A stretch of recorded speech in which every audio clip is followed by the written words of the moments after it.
15, 20 years, and that could be tough. I understand. Also, you could be an expert dater. I've met several expert daters, women who date like hundreds of men. They have no problem getting first and second dates, but either nobody's quite good enough or nobody sticks.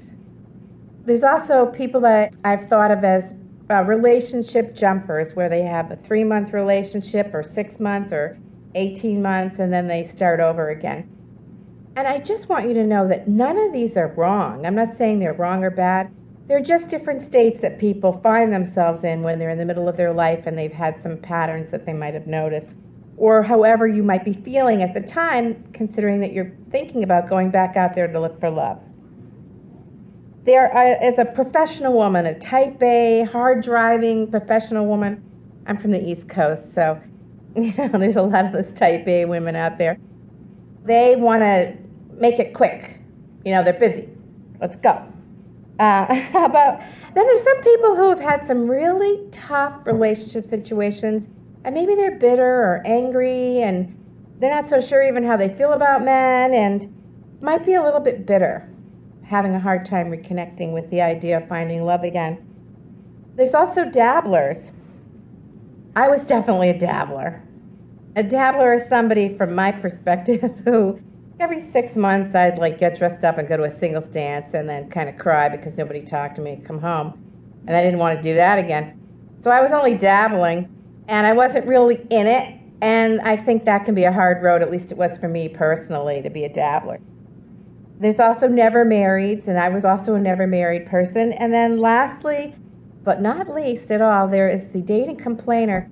And this is a woman who complains nonstop about what dating is like.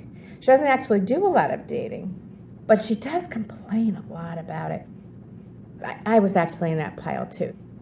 So I really understand all of these things, and I just wanted you to know that I understand how you might be feeling. You might feel frustrated or angry or confused, or maybe you feel apprehensive about getting back out there, or just not understanding what this process is. And part of that is that never before in the history of the world, really, that's kind of a big statement, but has there been a time when there have been this many single adults in the middle of their life? It just has never happened before. And that's happened, as you know, because of women's lib in the 60s and the sexual revolution and that sort of thing. We're make it happen women. We can get it done. We can buy the bacon and bring it home and fry it up in the pan. But can we remember how to attract a man? And that is really the key. That's what we're going to be talking about. I just wanted to start with a little bit of a quiz. It's a true-false quiz. There's only about 7 questions, so they're quick. All the good men are taking. True. All right, there's a few. Yeah, I understand. It's embarrassing to tell people that I'm looking. Anybody think that's true?